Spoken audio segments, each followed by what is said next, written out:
তীব্র শীত আর কনকনে হিমশীতল বাতাসে কাঁপছে বাংলাদেশের উত্তরের জেলা পঞ্চগড়। তাপমাত্রার পারদ নেমে এসেছে 12.6 ডিগ্রিতে। রাতভর ঘন কুয়াশার পাশাপাশি হিমালয়ান হিমশীতল বাতাসে জনজীবনে বিপর্যয় নেমে এসেছে। সবচেয়ে বিপাকে পড়েছে দরিদ্র ও নিম্ন আয়ের খেটে খাওয়া মানুষ। বৃহস্পতিবার 12 ডিসেম্বর সকাল 9টায় জেলার তেঁতুলিয়া আবহাওয়া পর্যবেক্ষণ কেন্দ্র তাপমাত্রা রেকর্ড করা হয়েছে 12.6 ডিগ্রি সেলসিয়াস। বুধবার একই তাপমাত্রা রেকর্ড করা হয়েছিল 12.8 ডিগ্রি সেলসিয়াস। পঞ্চগড়ে কুয়াশা ঝরছে বৃষ্টির মতো। কনকনে শীতে পুরো জেলা জুড়ে নেমে এসেছে স্থবিরতা। সকাল 10টার পরেও মিলছে না সূর্যের আলো।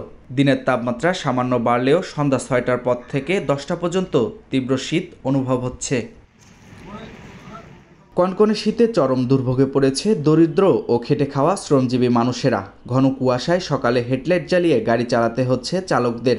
সকাল 10টার পর তাপমাত্রা একটু বাড়লেও বিকেল হতেই ফের শীত পড়া শুরু হয়। ফলে শ্রমজীবীরা সময়মতো কাজে যেতে পারছে না। তেঁতুলিয়া আবহাওয়া বলছে আগামী সপ্তাহে তাপমাত্রা আরও কমতে পারে। মারুফ হোসেন, নিউজ ডেস্ক, বার্তা 24।